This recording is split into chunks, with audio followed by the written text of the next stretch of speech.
మనం చదువుకున్న ఈ వాక్య భాగాలన్నిటి నుంచి ఒక వచనాన్ని ముఖ్యంగా ఈ రోజు మనం ధ్యానం చేస్తే బాగుంటుంది నా ఉద్దేశం. 5వ అధ్యాయం, యాకోబు పత్రిక 5వ అధ్యాయం 16వ వచనం.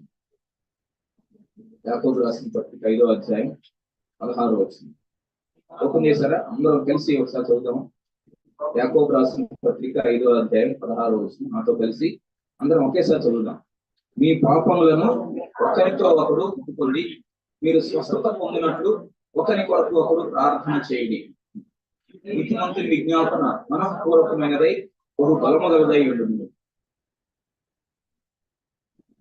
దాదాపు మనం కంఠస్థం చేసేయడానికి ప్రయత్నించాలి మన వాక్యాన్ని. మీ పాపములను ఒకరితో ఒకడు ఒప్పుకొనుడి, మీరు స్వస్థత పొందినట్లు ఒకరి కొరకు ఒకడు ప్రార్థన చేయండి. నీతిమంతుని విజ్ఞాపన మనఃపూర్వకమైనదై ఒక బలము గలదై ఉంటుంది. ఒకటి చదువుతారా? మనం చదివేటప్పుడు ఏమన్నా అందరూ దాని జాగ్రత్త వింటాం. ఒకటి చదవండి.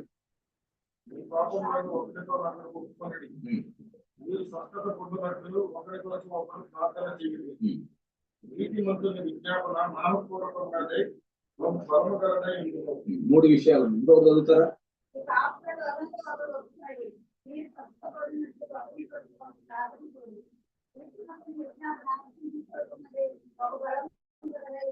మనఃపూర్వకమైనది. ఇంకొకటి చదవండి.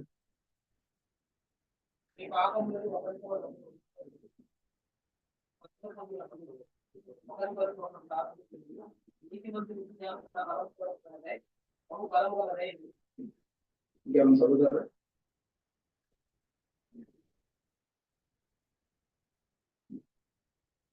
చదువులేదా?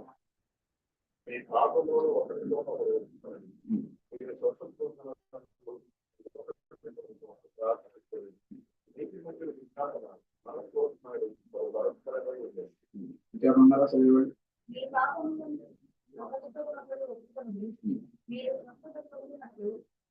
పొందునట్లు పొందినట్లు పొందునట్లు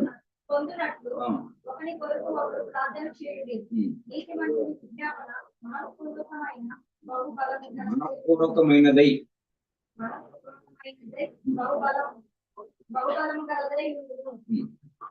ఎవరైనా చూడకుండా చదవగలరు.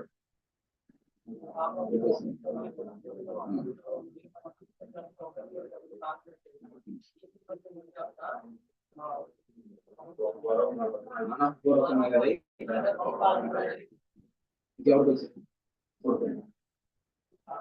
మీ పాపములను ఒకరితో ఒకరు ఒప్పుకోండి.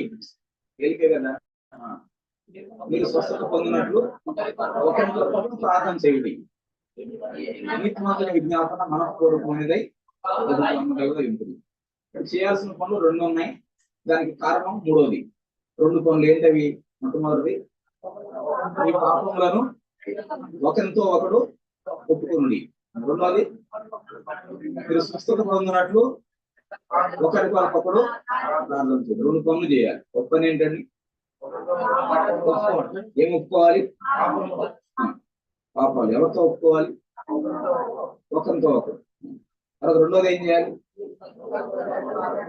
ఒకరికి ఒకడు చేస్తే ఏమవుతుంది? స్వస్థత వస్తుంది.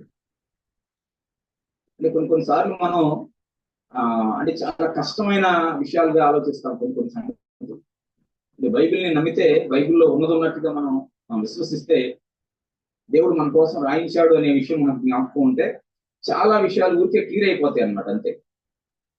అందుకే యేసు ప్రభు మత్తయి సువార్త 11వ అధ్యాయంలో ఒక మాట చెప్పాడు. ఏమంటాడంటే, ప్రయాసపడి భారం మోసుకుంటున్న సమస్త జనులారా నా దగ్గరికి రండి, నేను మీకు విశ్రాంతిని కలిగజేస్తాను. దాని తర్వాత ఎలాగనగా నా కాడి సులువుగాను నా భారము తేలికగాను ఉన్నది. యేసు ప్రభు కాడి సులువా భారమా? తేలిక లేకపోతే ఎక్కువ బరువా? తేలిక. అని చాలా మంది ఏమనుకుంటారంటే యేసు ప్రభు కాడేమో చాలా బరువు, బాప్తిసం తీసుకుంటే ఏదో అయిపోతుంది, చాలా బరువు, ప్రార్థనకి వెళ్తే పెద్ద బరువు ఎత్తుకున్నారు. యేసు ప్రభు మాటల ప్రకారం, బయలు ప్రకారం నడవాలంటే ఇదంతా సాధ్యం కాదు, చాలా కష్టం, చాలా బరువుగా ఉంటుంది అనుకుంటారు. వాస్తవానికి ఆయన మాటలు పట్టించుకోకుండా ఉంటేనే చాలా బరువు ఉంటుంది. అంటే హృదయంలో చాలా భారం ఉంటది. యేసు ప్రభు మాటల ప్రకారం నడిస్తే చాలా తేలికది మనం గుర్తుపెట్టుకోవాలి. అంటే అది అర్థం కాక చాలా సార్లు మనలో ఏవో అపోహలు, కొన్ని గుడ్డి నమ్మకాలు ఉండి ఆ నమ్మకాలను బట్టి మనం భారాన్ని మోస్తా ఉంటాం అన్నమాట. భారాన్ని మోయడమే సంతోషంగా ఫీల్ అవుతా ఉంటాం. కాబట్టి మనం జాగ్రత్తగా అర్థం చేసుకోవాలి, దాన్ని ఎక్స్పీరియన్స్ చేయాలి, అనుభవించాలి.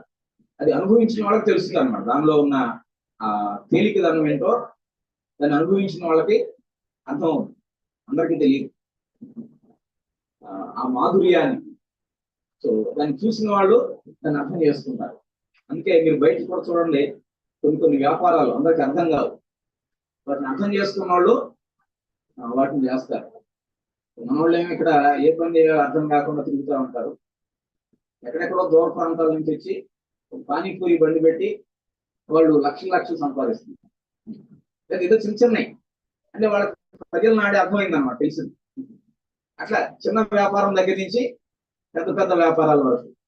కానీ ఇక్కడ ఉన్న వాళ్ళకి మాత్రం అర్థం కాదు. బైబిల్లో ఈరోజు బైబిల్లో ఉన్న విషయాలు బయట వాళ్ళు చాలా మంది అన్వయించుకుంటున్నారు, వాళ్ళు దాన్ని ప్రాక్టీస్ చేస్తున్నారు. అది పేర్లు మార్చేస్తారు అనమాట. అంతే, బైబిల్లో ఉన్న సత్యాన్ని తీసుకుంటారు. విశ్వాసం అనే దాన్ని చాలా కాలం నుంచి బైబిల్ మాట్లాడుతూ ఉంది. విశ్వాసంతో మనం చేయాలి, విశ్వాసంతో సమస్తము సాధ్యమే. చాలా కాలం చాలా మంది వ్యతిరేకించారు, చదువుకున్న వాళ్ళు గొప్ప గొప్ప అనబడిన వాళ్ళు. కానీ ఇప్పుడు ఏం చేస్తున్నారు తెలుసా, అదే కరెక్ట్, అదే నిజం అని చెప్పి దానిలోకి వచ్చేసారు. వచ్చి దానికి కొద్దిగా పేరు మార్చి మేనిఫెస్టేషన్ అని పేరు పెట్టారు ఇంగ్లీష్ లో గొప్పగా. ఏంటది మేనిఫెస్టేషన్ అంటే? నీకు జరగబోయేదాన్ని ముందే చూడటం, నీ కళ్ళతో జరగబోయేదాన్ని ముందే నీ కళ్ళ ముందు ఇప్పుడే జరుగుతున్నట్టుగా చూడడం. నేను చేయగలను అని నమ్మడం. నువ్వు ఏం చేయగలవు, ఇంతవరకే చేయగలవు, కానీ ఇంకా ఎక్కువ చేయొచ్చు. ముందే దాన్ని నమ్మడం, కేవలం ఊహలు కాదు, దాన్ని గట్టిగా నమ్మడం. అవును నేను చేయగలను ఖచ్చితంగా నమ్మడం. అట్లా చేస్తే దానికి గొప్ప పవర్ ఉంది అని ఇప్పుడు దాని ఒక సైన్స్ అని చెబుతున్నారు. కొంతమంది దానికి లక్షల రూపాయలు ఫీజులు పెట్టి వాళ్ళు వసూలు చేస్తున్నారు. ఒక రోజు 2 రోజులు అటెండ్ అయితే 10,000 15,000 ఫీజు దానికి వెళ్ళడానికి, అంటే ఆ మీటింగ్ లో పాల్గొనడానికి. వెళ్తే వాళ్ళు చెప్పేది ఏంటంటే విశ్వాసం, నమ్మాలి, మేనిఫెస్టేషన్. ముందుగా నీకు ఇది జరుగుద్ది అని ముందే దాన్ని నువ్వు ఊహించుకుని దాన్ని విశ్వసించాలి. అట్లా బయట చాలా మంది బైబిల్ సత్యాలను అన్వయించుకునే వాళ్ళు ఉన్నారు. అహింస మార్గంలో ముందుకెళ్ళాలి. నువ్వు ఒక చెంప మీద కొడితే ఇంకో చెంప మీద ఇంకో చెంప చూపించు అని యేసు ప్రభు చెప్తే దాన్ని చాలా మంది అర్థం చేసుకోవాలి. కానీ దాన్ని అర్థం చేసుకున్న వాళ్ళు కొంతమంది గొప్ప గొప్ప వ్యక్తులు అయ్యారు, మహానుభావులు అయ్యారు. ఈరోజు భారత జాతిపిత మహాత్మా గాంధీ అని చెబుతున్నాం. ఆయనకి ఎక్కడ దొరికింది ఆ ప్రిన్సిపల్, ఆయన చెప్పిన సూత్రాలు ఎక్కడ దొరికినాయి? ఆయన చిన్నప్పటి నుంచి చదువుకున్న గ్రంథాల్లో లేవయ్యి, వాటిలో లేవు, వాటిలో దొరకలా. బైబిల్ నుంచి తీసుకున్నారు, బైబిల్ నుంచి తీసుకుని వాటిని ఫాలో అయ్యారు. అట్లా చాలా బిజినెస్లు కానివ్వండి, లేకపోతే బయట సమాజంగా కానివ్వండి, రాజకీయాల్లో కానివ్వండి, శాస్త్రవేత్తలు కానివ్వండి, వాళ్ళు బైబిల్లో ఉన్న విషయాలను నమ్మి వాటిని అనుసరించి గొప్ప గొప్ప ఇన్వెన్షన్స్, అంటే గొప్ప గొప్ప కొత్త కొత్తవి కనిపెడతామన్నారు. అంటే కొత్త విషయాలను ఆవిష్కరిస్తున్నారు. వాళ్ళు ఉన్నత స్థాయికి వెళ్ళిపోతున్నారు. కానీ చిన్నప్పటి నుంచి నేను బైబిల్ పట్టుకుని ఉన్నానని చెప్పుకుంటూ ప్రతి వారం ప్రతిరోజు బైబిల్ చదువుతూ బైబిల్ గురించి మాట్లాడుతూ మనం మాత్రం దీన్ని అన్వయించుకోవట్లేదు. చూసారా, చాలా సార్లు మనం నమ్మకపోవడమే, అంతకుమించి వేరే కారణం ఏం లేదు. ఇప్పుడు మనం చదువుకున్న వచనం ఏం చెబుతుంది? 2 పనులు చేయమని మనకు చెబుతుంది. ఏమేం చేయాలి? 2 పనులు. మీ పాపములను ఒకరితో ఒకడు ఒప్పుకొనుడి, మీరు స్వస్థత పొందినట్లు ఒకరి కొరకొకడు ప్రార్థన చేయుడి. ఇక్కడ 2 పనులు మనం చేయాలి. ఎంత వచ్చేసింది అందరికి? మీ పాపములను ఒకరితో ఒకడు ఒప్పుకొనుడి, మీరు స్వస్థత పొందినట్లు ఒకరి కొరకొకడు ప్రార్థన చేయుడి. ఫస్ట్ చెప్పండి ఏంటి? ఫస్ట్ది మీ పాపములను ఒకరితో ఒకడు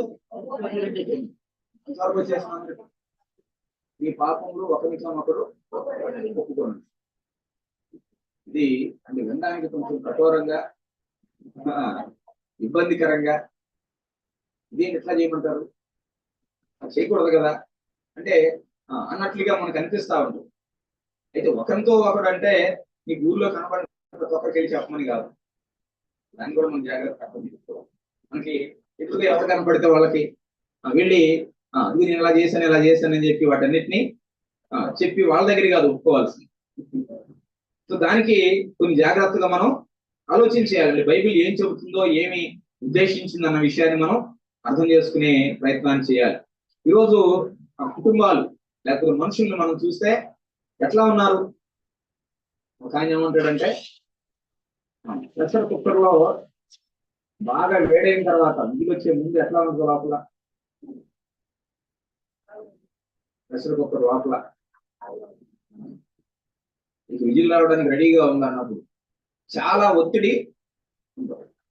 ఎటువైపు ఖాళీ దొరికితే అటు నుంచి బయటికి వెళ్ళిపోవాలి ఆవిరి అని చూస్తా ఉంటుంది అన్నమాట. ఇంకా ఎక్కువసేపు అట్లాగే నొప్పి పెట్టారు అనుకోండి, పేలిపోతుంది. కాబట్టి అది కొంత టైం తర్వాత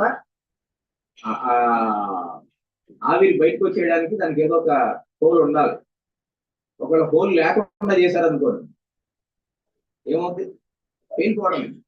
ఎందుకంటే ఆ పేలిపోతే ఏం జరుగుతుందో తెలియదు, ఇక ఎంత ప్రమాదమైనా జరగవచ్చు. ప్రాణాలు పోవచ్చు, కొన్ని వస్తువులు పాడైపోవచ్చు, ఏదైనా జరగవచ్చు రకరకాలుగా. మనుషులు కూడా ఇప్పుడు అట్లాగే ఉన్నారంట.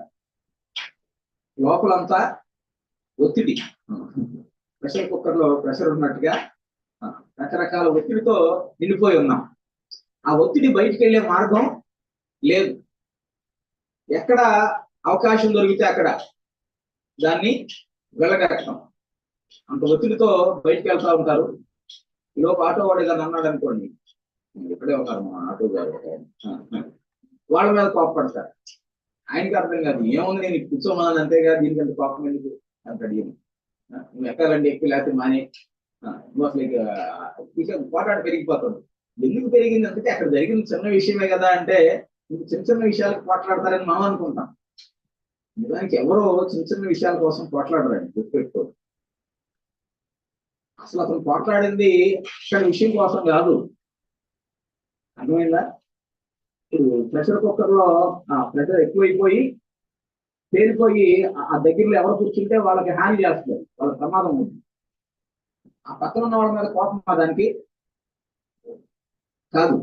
మరి ఎందుకు వాళ్ళని నాశనం చేసింది? అది దాని లోపల ప్రెషర్ పెరిగింది. అది పేలిపోవడానికి కారణం పక్కన వాళ్ళ మీద కోపం కాదు. ఏంటి మరి కారణం? దాని లోపల ఒత్తిడి. దాని లోపల ఒత్తిడి ఏదో ఒక రకంగా బయటికి పోవాలి కాబట్టి అట్లా పోయింది. కొన్నిసార్లు పిల్లలు ఏ చిన్న విషయం అడిగినా వాళ్ళ మీద చిరాకు పడిపోయి కొట్టేస్తా ఉంటారు. ఎందుకు కొట్టేశారంటే విషయం అది కాదు, వాళ్ళు అడిగిన విషయం కాదు, అసలు విషయం. ఆ లోపల అప్పటికే ఆల్రెడీ ప్రెషర్ ఉంది. నువ్వు ఇంకొంచెం నొక్కావు, ఇంకొంచెం ఒత్తిడి చేసావు, పేలిపోద్ది అంతే. బెలూన్ కూడా అంతేగా, దాన్ని ఫుల్గా గాలి కొట్టేశారు అనుకోండి, ఇంకా కొంచెం కొట్టారు అనుకోండి, ఏమవుతుంది? పేలిపోద్ది. కానీ మనుషులు ఈ రోజు కుటుంబాలు అదే విధంగా ఉన్నట్లుగా మనం అర్థం చేసుకోవచ్చు. నిజమేనంటారా? భార్య మీదో భర్త మీదో ఎందుకు ఒక చిన్న విషయానికే వాళ్ళు సీరియస్ అయిపోయారు. ఎందుకు అయిపోయారు? నేను ఎంత చిన్న విషయానికి కోపడుతున్నాడు, ఏమేంటి ఎంత చిన్న విషయానికి కోపడుతుంది అనుకుంటాను. నిజానికి వాళ్ళు కోపడిన ఆ ఒక్క విషయానికి కాదు, అంతకుముందు ఎప్పటి నుంచో చాలా ఉన్నాయి. అంతకుముందు చాలా కాలం నుంచి పేరుకుపోయి ఉన్నాయి. అప్పుడు అవన్నీ లేవులే, మర్చిపోయారని చెప్పి అనుకున్నాం మనం. కానీ చాలా విషయాలు ఉన్నాయి, అవన్నీ కలిసి ఇప్పుడు సందర్భం వచ్చింది కాబట్టి పేలిపోయింది అన్నమాట. ఒకసారిగా బ్లాస్ట్ అయిపోయింది. కుటుంబాల్లో వచ్చే కలహాలు కానీ, బయట ఆఫీస్లో లేకపోతే వర్క్ ప్లేస్ లో ప్రయాణం చేసే చోట ఎదురయ్యే సమస్యలు కానీ, వాటికి కారణం ఏంటంటే హృదయం లోపల గూడు కట్టుకుపోయి ఉన్న ఒత్తిడి. కలహాలకు పోట్లాటకు అదే కారణం. దాంతో పాటు అన్ని రకాల సమస్యలకు అదే కారణం. లోపల ఎన్నో విషయాలు గూడు కట్టుకుపోయి ఎన్నో భయాలు, ఎంతో మంది మీద కోపం, క్షమించలేని తత్వం, నేను చేసిన పాపం, ఇతరులు చేసిన పాపం, సో అన్నీ కలిపి నన్ను ఒత్తిడి చేస్తా ఉంటాయి. ఇట్లాంటి పరిస్థితుల్లో ఏం చేయాలి? మనం చదువుతున్న వచనం ఒక పరిష్కారాన్ని ఇస్తుంది. ఏం చేయమని చెబుతుంది అనేది 2 పనులు. ఒకటేంటి, మీ పాపములను ఒకరితో ఒకడు ఒప్పుకోనండి. రెండోది, మీరు స్వస్థత పొందినట్లు ఒకరికి ఒకడు ప్రార్థన చేయండి.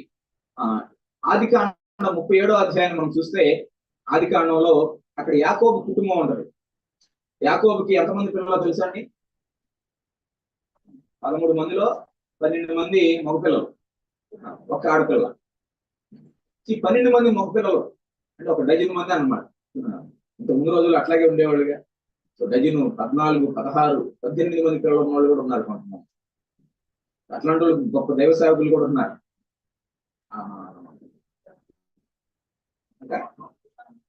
సుసన్న వెస్లీ కూడా 14 మంది 15 మంది పిల్లలు అంట.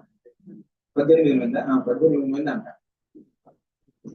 అట్లా యాకోబుకి 12 మంది పిల్లలు. ఈ 12 మంది పరిస్థితి ఎలా ఉండేదంటే, ఇంట్లో ఎప్పుడు గొడవలే. వాళ్ళు గొర్రెలు మేపడానికి వెళ్ళిపోయేవాడు, వాళ్ళ వృత్తి. వాళ్ళు చాలా దూరంగా, అంటే 1-2 గొర్రెలు కాదు, వేలకు వేలు ఉండేవాళ్ళు. వాళ్ళ పనోళ్ళు కూడా ఉండేవాళ్ళు. వాళ్ళు వానరుతో పాటు పనోళ్ళు కూడా ఇంకో 10 మంది 20 మంది పనోళ్ళు ఉంటారు. సో వాళ్ళతో కలిసి వాళ్ళు చాలా దూరాలకు తోలికెళ్ళి అక్కడ మేపుకుని మళ్ళీ వస్తారు. ఒకవేళ అమ్మాలు చూస్తే అక్కడే కొన్ని అమ్మేసి వ్యాపారం చేసుకుంటూ వస్తూ ఉంటారు. అక్కడికి వెళ్ళినప్పుడు అక్కడే గొడవ పడుతూ ఉండేవాడు. ఒకరి మీద ఒకరు కలుసుకుంటూ ఉండేవాడు, పట్లాడుకుంటూ ఉండేవాడు. తండ్రి దగ్గర ఒకడు ఉండేవాడు, ఆయన పేరు యోసేపు. ఈయనంటే వాళ్ళకి పడదు, వాళ్ళంటే ఈయనకి పడదు. వాళ్ళు కూడా అందరికి పడద్దా అంటే అందరికీ పడదు. వాళ్ళు కూడా ఎప్పుడు గొడవ పడతా ఉండేవాడు. అది చాలా కాలం అలాగే ఉంటుంది. నా కుటుంబం చాలా విచ్ఛిన్నం అయిపోయింది. చాలా విషయాల్లో ఎన్నో సమస్యలు ఎదుర్కొన్నారు. చివరికి అది ఎప్పుడు పరిష్కారం అయిందో తెలుసా? సరే, ఆదికాండంలోని 50వ అధ్యాయం 20వ వచనం చదవండి. ఆదికాండం 50:20.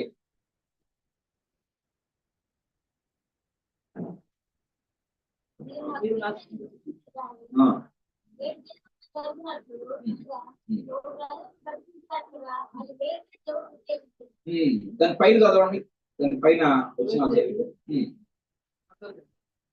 18 కూడా చదవండి. అతని సహోదరులు అతని ఎదుట సాగిలపడి, ఇదిగో మేము నీకు దాసులము. ఎందుకు చెబుతున్నారు వాళ్ళు? ఆ రోజు ఏమన్నా చేశారా యోసేపుకి? ఆ ముందు రోజు ఏమన్నా చేశారా? ఆ ముందు సంవత్సరం ఏమన్నా చేశారా? ఏమీ లేదు. కొన్ని 10 ఏళ్ల క్రితం ఏమన్నా చేశారా యోసేపుకి వ్యతిరేకంగా? 10 ఏళ్ల క్రితం కూడా ఏం చేయలే. ఇప్పుడు చాలా కాలం క్రితం, చిన్నప్పుడు, అప్పుడు 23-30 సంవత్సరాల క్రితం అయి ఉండొచ్చు.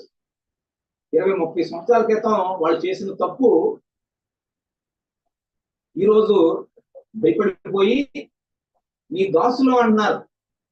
తప్పేం ఒప్పుకున్నట్టు ఏం లేదు ఇక్కడ. తప్పు ఒప్పుకున్నారా? తగ్గిస్తున్నారా? తప్ప వేరే గత్యంతరం లేదు వాళ్ళు. అట్లా కదండి. ఇప్పుడు వాళ్ళ నాన్న చనిపోయాడు, పైన ఏముంది?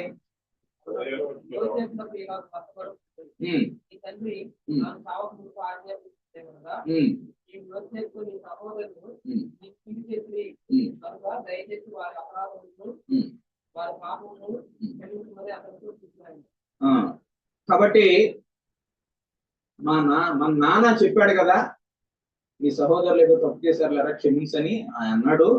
కాబట్టి దాన్ని గుర్తు చేసుకో అంటున్నారు. వీళ్ళు ఏమైనా పశ్చాత్తాపడ్డారా? నాన్న క్షమించమని చెప్పాడుగా. అందుకని ఆ కింద ఏమంటారంటే, వాళ్ళు వచ్చి ఆయన సాగిలపడి, మేము నీ దాసులం. అంటే వాళ్ళ హృదయంలో తప్పు చేసిన ఫీలింగ్ పోలా ఎక్కడికి. అర్థమవుతుందంటారా? నిన్ను ఎదుటి వ్యక్తి క్షమించి ఉండొచ్చు, అంత పరిస్థితి సవ్యంగానే ఉంది. వాస్తవానికి వీళ్ళు అక్కడి నుంచి వచ్చినప్పుడే, ఐగుప్తుకు మొట్టమొదటిసారి వచ్చినప్పుడే వాళ్ళ మీద కక్ష తీర్చుకోవచ్చు. కానీ కక్ష తీసుకోకుండా వాళ్ళకి ఆహారం పెట్టి, భోజనం పెట్టి చాలా సంవత్సరాలు వాళ్ళని కాపాడాడు. దాన్ని బట్టి ఇక మర్చిపోయాడు, అంతా పోయింది అని అనుకోవడానికి లేదు. అది ఇంకా ఉంది లోపలే. 15 వచ్చింది ఏమన్నా చదవండి.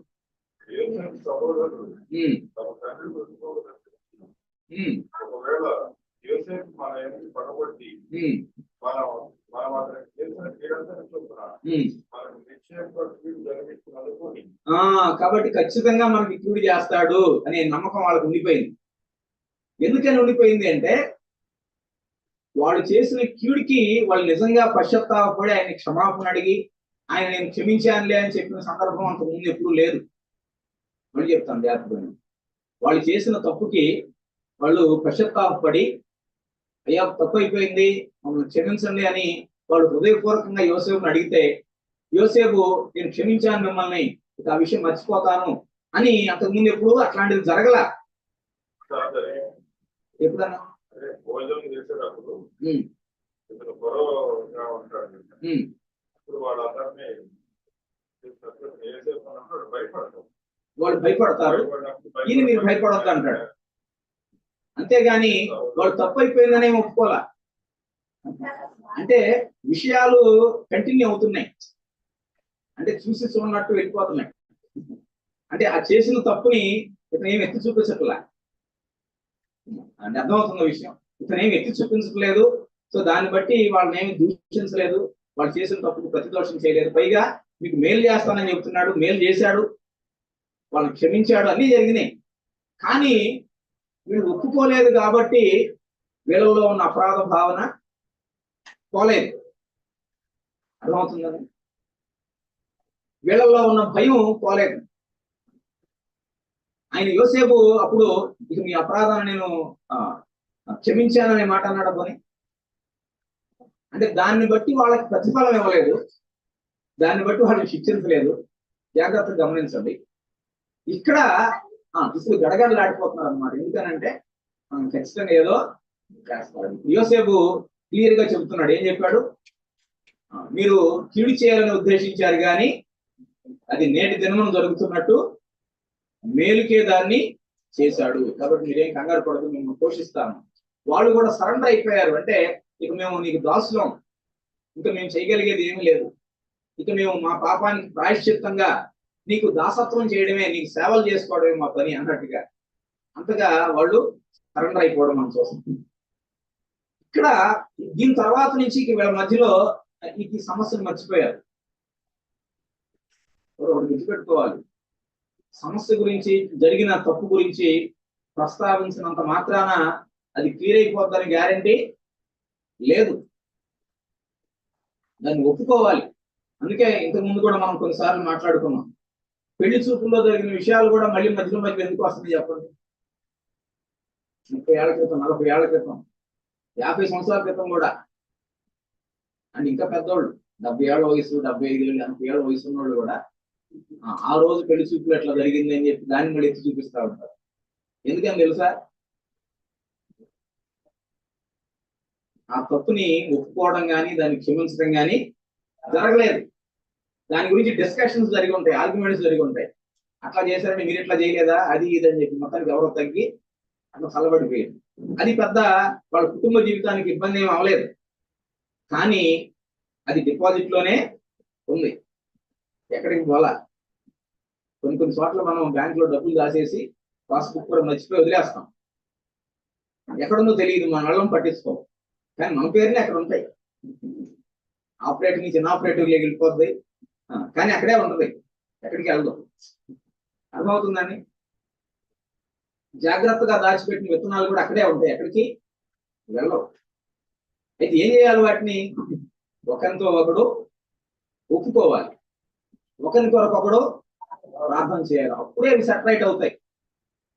దేవుని దగ్గర కూడా చాలా సార్లు చాలా మంది ఏం చేస్తారంటే ప్రభువుని నమ్ముకుంటారు. ప్రభువా నేను చేసిన పాపాలన్నీ క్షమించేయండి, ఏదైనా తప్పు చేసి ఉంటే క్షమించి ప్రభు అంటారు.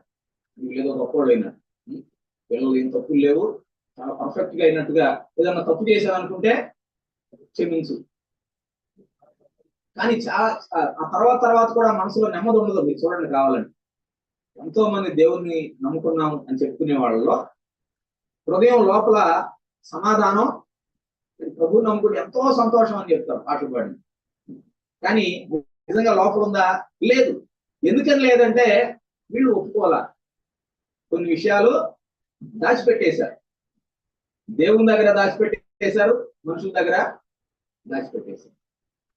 కానీ ఎవరికి వ్యతిరేకంగా మనం తప్పు చేశామో వాళ్ళ దగ్గర ఒప్పుకోవాలి. దేవుని దగ్గర ఒప్పుకోవాలి, పశ్చాత్తాపూర్వకంగా, అది యథార్థంగా. అప్పుడు దాని గురించి ఇట్లా చేసావా, ఆ రోజు నువ్వేనా మోసం చేసిందని చెప్పి కోప్పడొచ్చు. తప్పు అయిపోయింది, ఏదో చేశాను అంటే నెమ్మదిగా దాన్ని క్షమిస్తా. క్షమిస్తే ఈ తర్వాత దాని ప్రస్తావన ఉండకపోవచ్చు.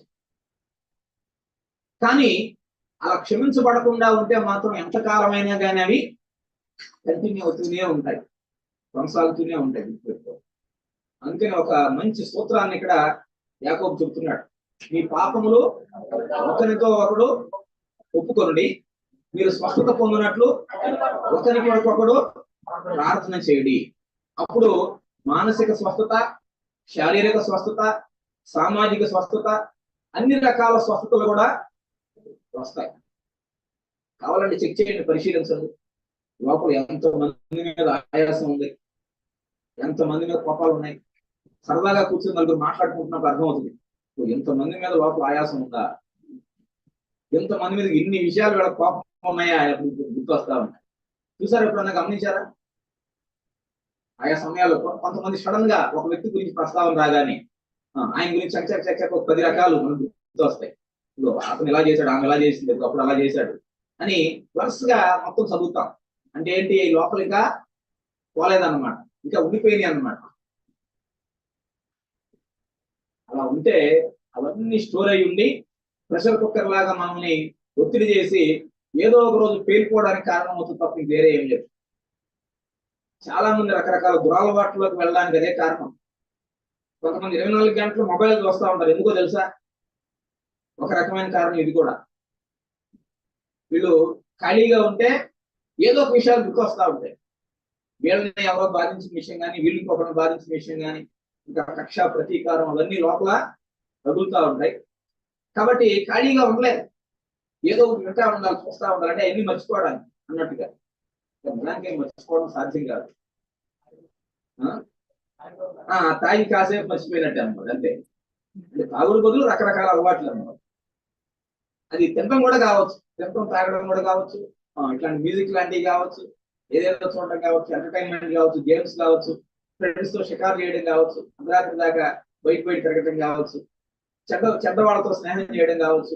ఇవన్నీ ఎస్కేపిజం అన్నమాట. అంటే తప్పించుకోవడానికి రకరకాల మార్గాలు, మనుషులు కనిపెట్టిన కొత్త పద్ధతులు. దేవుడు మనకు ఒక సొల్యూషన్ ఇచ్చాడు, ఒక పరిష్కారాన్ని ఇచ్చాడు. ఒకరితో ఒకడు ఒప్పుకోవాలి. మీ పాపములు ఒకరితో ఒకడు ఒప్పుకోండి. వాళ్ళు క్షమిస్తారా లేదా, నో ప్రాబ్లం. ఎట్లాగో వాళ్ళకి నీ మీద పాపం చేసావని దాన్ని ఒప్పుకుంటే, క్షమించే అంత పెద్ద మనసు వాళ్ళకుంటే క్షమిస్తారు. లేకపోతే ఇంకా వాళ్ళలో ఉంటుంది ఆవేశం, అంటే ఆ ప్రెషర్ వాళ్ళలో పెరిగిపోతుంది, నువ్వు ఫ్రీ అయిపోవచ్చు. ఎందుకంటే నా లోపల ఇంకేమీ ఒత్తిడి లేదు, నేను ఫ్రీ అయిపోతాను, నేను ప్రశాంతంగా, అది నాకు మేలు, నాకు క్షేమం. కుటుంబంలో మనం చూసుకుంటే ఒకరితో ఒకరు ఒప్పుకోవడం ఇవి ఉన్నప్పుడు చాలా ఫ్రీ అయిపోవడానికి అవకాశం ఉంది. కాబట్టి మనం జ్ఞాపకం చేసుకోవాలి. దీనికోసం కొంత సమయాన్ని మనం కేటాయించుకోవచ్చు. దేవుని వాక్యం కూడా చెప్తుంది, ఒకరికి మీద ఒకరికి కోపం రాకూడదు. ఉదాహరణకి కొలస్సీ పత్రిక 3:21 చూద్దాం. కొలస్సీ 3:21, కొలస్సీకి రాసిన పత్రిక 3వ అధ్యాయం 21వ వచనం, కుటుంబానికి సంబంధించిన కొన్ని విషయాలు చూద్దాం. తండ్రులారా,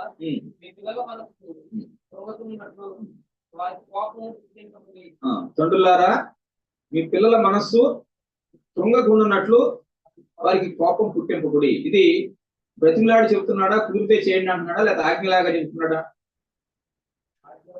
ఆజ్ఞ. అంటే మీరు కోపం పుట్టించొద్దు. ఒకవేళ పుట్టిస్తే ఏమవుతుంది, వాళ్ళ మనసు కృంగిపోతుంది. అలా చేయడం తప్పంటారా కాదంటారా? అది పాపమా కాదా? అప్పుడు ఏం చేయాలి? ఒకరు ఒప్పుకోవచ్చా?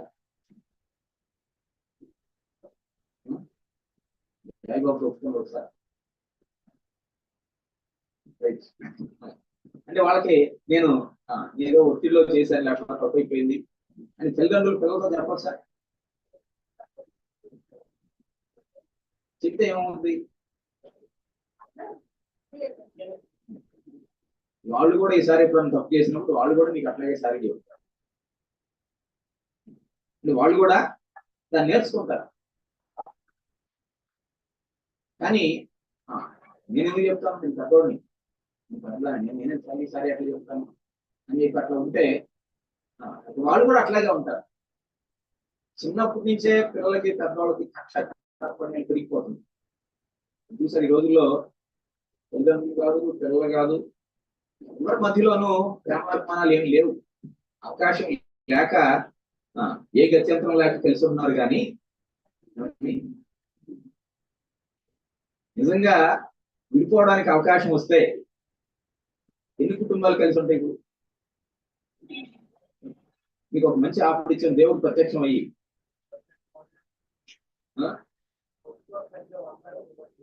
ఒప్పుకోరు సరిగ్గా ఉండలేదని విడాకులు ఇచ్చేసాడు.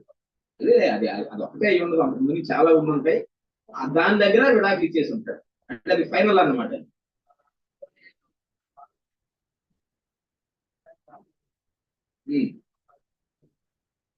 చేయలేదు. అంటే యాక్చువల్ గా ఒకటే అయి ఉండదు, అంతకు ముందు నుంచి ఉండి ఈ చిన్న కారణానికి బయటపడిపోయారు. అది దానికోసం బయటపడటం, పేస్ట్ చేయటం రాక, ఏది బ్రష్ మీద పేస్ట్ చేయటం రాక. ఓకే ఓకే, చూసారా అంత రీజన్స్. కాబట్టి ఇట్లాంటివి చాలా మనం చూస్తున్నాం. ఈరోజు మనుషులు పైకి ఆకారంలో కనబడుతున్నారు, కానీ వాళ్ళకి అవకాశం వస్తే మాత్రం, అందుకే కొంతమంది ఉద్యోగాలు పంపించవద్దు, ఉద్యోగాలు పంపించిన తర్వాత కొంతమంది మంచిగా ఉన్న వాళ్ళు ఉన్నారు, కొంతమంది వాళ్ళు అన్ని అవకాశాలు పూర్తిగా ఉపయోగించుకున్న వాళ్ళు కూడా ఉన్నారు. అన్ని అవకాశాలు ఉపయోగించుకోవడం అంటే వాళ్ళకి బయటికి వెళ్ళిపోవాలని ఉంది, కానీ తప్పని పరిస్థితుల్లో ఉన్నారంటే. ఇట్లాంటి పరిస్థితుల్లో మనం జ్ఞాపకం చేసుకోవాలి. క్షమాపణ కనుక లేకపోతే, కుటుంబాల్లో ఒకరితో ఒకరి పాపాలు ఒకరు ఒప్పుకోవడం అన్నది కనుక లేకపోతే, ఏదో ఒక రోజు పేలిపోయే విధంగానే ఉంటాయి. తల్లిదండ్రులు కూడా పిల్లలతో అవసరమైతే వాళ్ళు చేసిన తప్పుని ఒప్పుకోవాలి. ఇది నేను తప్పు చేశాను, నేను అనవసరంగా కోప్పడ్డాను, నేను అనవసరంగా కొట్టాను, ఇది ఇట్లా ఆరోపణ ఉండాల్సింది అని చెప్పవచ్చు. అప్పుడు వాళ్ళు కూడా ఆటోమేటిక్ గా నేర్చుకుంటారు. ఎఫ్ఎస్సి పత్రికలో 6వ అధ్యాయం మొదటి 3 వచనాలు చదవండి. ఎఫ్ఎస్సి పత్రిక 6వ అధ్యాయం 1, 2, 3 వచనాలు.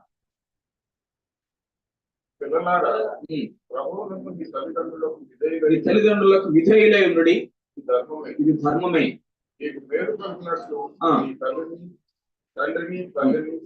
సన్మానించము, అప్పుడు నీ భూమి మీద ఇది వాగ్దానంతో కూడిన ఆజ్ఞలో మొదటిది. కాబట్టి ఇక్కడ పిల్లలకు కూడా చెబుతున్నాడు, మీ తల్లిదండ్రులకు విధేయులై ఉండండి, సన్మానించండి. అలా చేస్తే నీకు మేలు కలుగుతుంది, దీర్ఘాయుష్యవంతులు అవుతారు. ఒకవేళ తల్లిదండ్రులని విధేయులై ఉండకుండా సన్మానించకుండా ఉంటే అది పాపమా కాదా? ఆజ్ఞాతిక్రమమే పాపం, ఇది ఆజ్ఞ. ఇది అంటే తల్లిదండ్రులను సన్మానించకపోవడం, వాళ్ళకి అవిధేయులై ఉండడం అంటే వాళ్ళు చేయమన్న పాపం అంతా చేయడం కాదు, మిగిలిన విషయాలు, తప్పు విషయంలో కాదు, మంచి విషయాల్లో వాళ్ళు చెప్పినప్పుడు దానికి లోబడకుండా విధేయత చూపించకుండా ఎదురు తిరగడం అది పాపం. ఏం చేయాలి? అప్పుడు వాళ్ళు పిల్లలు కూడా ఒప్పుకోవాలి. ఎవరు పిల్లలంటే మన పిల్లలే కాదు, మనం కూడా పిల్లలమే కదా. మనం మన తల్లిదండ్రులకి పిల్లలు. వాళ్ళ విషయంలో గతంలో ఏం చేసామో ఇప్పుడు ఒకవేళ మన దగ్గర లేకపోయి ఉండవచ్చు, కానీ అంతకుముందు ఏం చేసాం, అట్లా ప్రవర్తించాము, వాళ్ళకి ఎంతవరకు గౌరవం ఇచ్చాం, వీటిని చూసుకోవాలి. అంటే ఒకవైపు నుంచి ఎగతాళి చేస్తూ, ఒకవైపు నుంచి తిడుతూ, ఇంకొక వైపు నుంచి ఇదిగో నేను బాగా చూసుకున్నాను చూడు అని చెప్పి మంచి భోజనం పెట్టానని చెప్పి ఉపయోగం ఉంది. మంచి భోజనం పెట్టావు, కానీ ఇప్పుడు దాకా నాకు చివాట్లు వేసావు. ఏది? తల్లిదండ్రులు. చాలా మంది ఉన్నారు అట్లా. నాకు ప్రేమ లేకపోతే నేను ఇట్లా చేస్తానా అంటారు. ఇట్లా చేసావు, దాంతో పాటు ఇంకొకటి కూడా చేసావుగా. కాబట్టి మనం చాలా జాగ్రత్తగా గమనించాలి. ఒకవేళ పిల్లలు తల్లిదండ్రులకు వ్యతిరేకంగా చేసిన విషయాలు ఉంటే ఏం చేయాలి? వాటిని మనం చదివాం 16వ వచనం, మీ పాపములు ఒకరితో ఒకడు ఒప్పుకొనుడి. పిల్లలు తల్లిదండ్రులతో ఒప్పుకోండి, తల్లిదండ్రులు పిల్లలతో ఒప్పుకోండి. ఇదే వయసు వెరస, భార్య భర్తతో, భర్త భార్యతో, అది కూడా వస్తుంది. ప్రశాంతమైన వాతావరణంలో కొంత సమయం దానికోసం కేటాయించి ఆ విధంగా చేస్తే మనసులో ఉన్న బాధ, ఆవేదన తీరైపోయి ఫ్రీగా తయారవుతాం అన్నమాట. ఏ ఒత్తిడి మనల్ని ఏం చేయలేదు, సాతాను అసలే టెంప్ట్ చేయలేడు. అప్పుడు బయట చిన్న చిన్న విషయాలకి కోపం రావడం అన్నది జరగదు.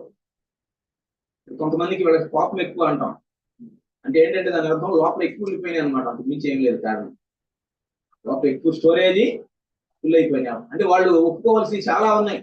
ఎంతమంది దగ్గర ఒప్పుకోవాలి, ఎన్ని విషయాలు ఒప్పుకోవాలి, దేవుని దగ్గర ఒప్పుకోవాలి, మనుషుల దగ్గర ఒప్పుకోవాల్సినవి ఒప్పుకోవాలి. అవి క్లియర్ అవ్వకపోతే మాత్రం చాలా కష్టం, దయచేసి గుర్తుపెట్టుకోవాలి. కాబట్టి మనం ఒకరి పాపములు ఒకరు ఒప్పుకోవాలి. ఒకసారి సామెతల గ్రంథంలో 28:13 చూద్దాం. 28వ అధ్యాయం 13వ వచనం. సామెతలు 28:13.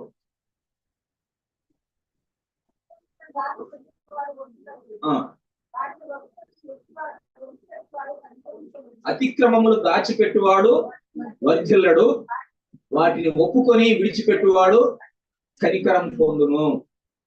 దాచిపెట్టేసి ఏం అవలేదులే, అంత ప్రశాంతంగానే ఉందలే, మర్చిపోయినట్టున్నాడులే, మర్చిపోయినట్టుందిలే అని అనుకుంటే అవి జరిగేది కాదు. గుర్తుపెట్టుకోండి. బహుశా ఆ విషయం నీ ముందు ప్రస్తావించట్లేదు అంతే, కానీ లోపల దాని తాలూకు బాధలు ఉంటాయి, ఆ దుఃఖం అలాగే ఉంటది. ఒప్పుకోవాలి. అతిక్రమము దాచిపెట్టువాడు వర్ధిల్లడు. అందుకే 16వ వచనం చెబుతుంది. ఏ 16? యాకోబు 5:16. మీ పాపములు ఒకరితో ఒకడు ఒప్పుకొనుడి. ఒప్పుకుంటే వర్ధిల్లుతారు వాళ్ళు, దాచిపెడితే వర్ధిల్లరు. చూసాం కదా, అతిక్రమము దాచిపెట్టువాడు వర్ధిల్లడు, వాటిని ఒప్పుకొని విడిచిపెట్టువాడు కనికరము పొందును. మనుషుల కనికరమే కాదు, దేవుని కనికరాన్ని కూడా పొందుతారు. ఒకసారి లూకా సువార్తలో కూడా ఒక వచనం చదువుతాం. 15వ అధ్యాయం 21వ వచనం. లూకా సువార్త 15:21.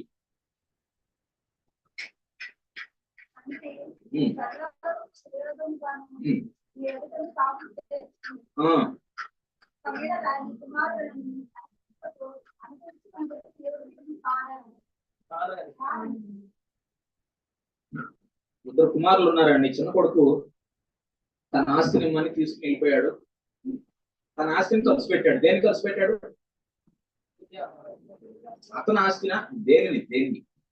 తన ఆస్తినా, వాళ్ళ అన్నయ్య ఆస్తినా?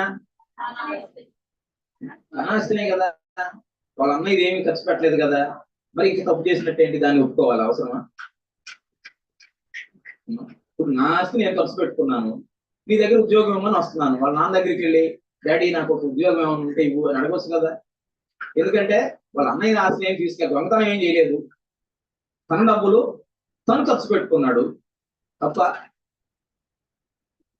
చాలా మంది అడుగుతూ ఉంటారు, నా డబ్బులు నేను ఖర్చు పెట్టుకున్నాను, ఏంటి తప్పు? నేను సంపాదించాను, సాయంకాలానికి నేను ఏం చేస్తాను? పునుగులు చేసుకుని తింటాను. నీకే? లేక ఒక క్వార్టర్ నేను తాగుతాను. నేను సంపాదించిన డబ్బులే కదా, మీ ఇంట్లో దొంగతనం చేశానా? నేను ఎవరు అబద్ధం ఆడలేదు, ఎవరు మోసం చేయలేదుగా. ఇది చాలా మంది అనుకునే విషయం. చిన్న కుమారుడు కూడా తన ఆస్తినే పాడు చేశాడు, నష్టపోయింది కూడా అతనే కదా. ఇప్పుడు వాళ్ళ నాన్న దగ్గరికి వచ్చి, నా డాడీ కొద్దిగా ఏదైనా జాబ్ ఖాళీగా ఉంటే ఇవ్వు, నేను చేస్తాను అని మామూలుగా చెప్పొచ్చు. కానీ ఏమంటున్నాడు? తండ్రి, పరలోకమునకు విరోధముగాను నీ ఎదుటను నేను పాపం చేశాను. అంటే తండ్రికి వ్యతిరేకంగా పాపం చేశానని ఒప్పుకుంటున్నాడు. పరలోకానికి విరోధంగా, అంటే దేవునికి విరోధంగా కూడా పాపం చేశానని ఒప్పుకుంటున్నాడు. దానివల్ల ఎంత కనికరం పొందాడో చూడండి. తండ్రి ఏమన్నాడు? అతను కౌగిలించుకుని ఇంటికి తీసుకెళ్లి బట్టలు మార్పించి, కొత్త బట్టలు ఇచ్చి, ఉంగరం పెట్టి, కాళ్ళకు చెప్పులు వేసి, ఇవన్నీ లేవు ఆయనకి, ఇవన్నీ వేసి, తొగిన దూడను వధించి మనం ఎందుకు చేసుకుందాం అంటే, నా కుమారుడు, మళ్ళీ కుమారుడు అంటున్నాడు. పశ్చాత్తాపం అనేది ఒప్పుకుంటే, అతిక్రమాలు ఒప్పుకుంటే కనికరం పొందుతాడు అనడానికి మంచి ఉదాహరణగా దీన్ని మనం చెప్పుకోవచ్చు. ఏం జరుగుతుందో ఒప్పుకుంటే? కొంతమంది, అమ్మో ఒప్పుకుంటేనా ఇంకా నా గౌరవం పోయినట్టే అనుకో. నీకు ఇప్పుడు ఉన్న గౌరవం నీకు, నువ్వు ఈ తప్పు చేసావని వాళ్ళ మనసులో ఆల్రెడీ ఉంది. ఇంకేం గౌరవం? ఊరికే పైకి వాళ్ళు మంచిగా మాట్లాడినట్టు మాట్లాడుతున్నారు నీకు అంతవరకే. నిజానికి వాళ్ళ లోపల నీ మీద ఏం గౌరవం లేదు. ఒకవేళ ఒప్పుకుంటే అప్పుడు కనికరం పొందడానికి అవకాశం ఉంది. అందుకే యాకోబు 5:16 చెబుతున్నారు, నీ పాపములు ఒకరితో ఒకడు ఒప్పుకొనుడి. కీర్తన గ్రంథం 51వ కీర్తనలో ఆ కీర్తన అంతా దావీదు తన పాపాన్ని ఒప్పుకుంటాడు. 51వ కీర్తన తన పాపాన్ని, అతిక్రమాన్ని ఒప్పుకుంటాడు. ఊరికే 1-2 వచనాలు చదవము. దేవా నన్ను కరుణించుము, నా దోషం పోగొట్టు, నన్ను బాగా పడును, నా పాపం పోగొట్టు, నన్ను పవిత్రపరచుము, నా అతిక్రమములు నాకు తెలిసే ఉన్నది, నా పాపం వెళ్ళప్పుడు నా ఎదుర్కొన్నది. ఇంకా అధ్యాయం అంతా అదే విధంగా మాట్లాడతాడు. ఆ కీర్తన అంతా కూడా తను ఒక పాటలాగా రాసుకుని ఇప్పుడు ఆ పాట పాడుతూ ఉండేవాడు, దేవుడిని క్షమించమని. ఇక్కడ ఒప్పుకోవడం అన్నది దావీదు జీవితంలో కూడా గొప్ప మార్పు తీసుకొచ్చింది. ఆ తర్వాత అతను నాశనం అయిపోవాల్సింది. సౌలు ఒప్పుకోకపోవడం వల్ల ఏమయ్యాడు? నాశనం అయిపోయాడు. అతని తర్వాత వారసులు కూడా లేరు. వారసులు కూడా లేరంటే మగలో ఉన్నారు, చాలా మంది పుట్టారు. అతని తర్వాత అతని సింహాసనం మీద కొనసాగే వాళ్ళు ఎవరు లేరు. రాజ్యం పూర్తిగా పోయింది తన కుటుంబం దగ్గర నుంచి. నీ కుటుంబాన్ని స్థిరపరచాలని దేవుడు ఉద్దేశించాడు, కానీ ఇప్పుడు అది యెహోవాకు అనుకూలం కాదు, వ్యతిరేకమైంది అని సమూయేలు మాట్లాడతాడు. కానీ దావీదు ఒప్పుకోవడం ద్వారా ఏమైంది? దేవుని కనికరాన్ని పొందాడు. ఇక చిన్న కుమారుడు ఒప్పుకోవడం ద్వారా ఏమైంది? తండ్రి కనికరాన్ని పొందాడు. అందుకే బైబిల్ సూత్రాలు చాలా మంచి ప్రిన్సిపల్స్ అవి. మనం ఎప్పుడైతే వాటిని సరిగా అర్థం చేసుకుంటామో, సరిగా ఆచరిస్తామో, నిజంగానే మన జీవితాల్లో మేలు జరుగుతుంది. ప్రభువుని నమ్ముకోవడం వల్ల నాకు ఈ ఉపకారం కలిగింది అన్నది నిజంగా మన జీవితాల్లో వాటిని మనం చూడగలుగుతాం. అలా చేయకపోతే మాత్రం దేవుని నమ్ముకోవడంలో ఉపయోగం ఏమీ ఉండదు అనేది గుర్తుపెట్టుకోవాలి. మనకు అవకాశం ఉంటే మన ఇంట్లో ప్రతిరోజు ఒక ఫ్యామిలీ ప్రేయర్ ఉంటే, కనీసం ఫ్యామిలీ ప్రేయర్లో అయినా కూర్చుని ఒకరి అపరాధాలు ఒకరు ఒప్పుకోవడం. ఈరోజు పొద్దున నువ్వు ఎట్లా కోపడ్డాను, మధ్యాహ్నం ఇలా చేశాను, లేదా వేరే విధంగా చేశాను అని ఒకసారి ఒప్పుకుని ఒకరి కోసం ఒకరు ప్రార్థన చేసుకుని 10 నిమిషాలు చాలు, ఎంతో టైం అవసరం లేదు. ప్రతిరోజు కొద్దిసేపు పరిశీలించుకుని ఆ విధంగా చేయగలిగితే చాలా ప్రశాంతత మనం చూడగలుగుతాం, నెమ్మదిని చూడగలుగుతాం.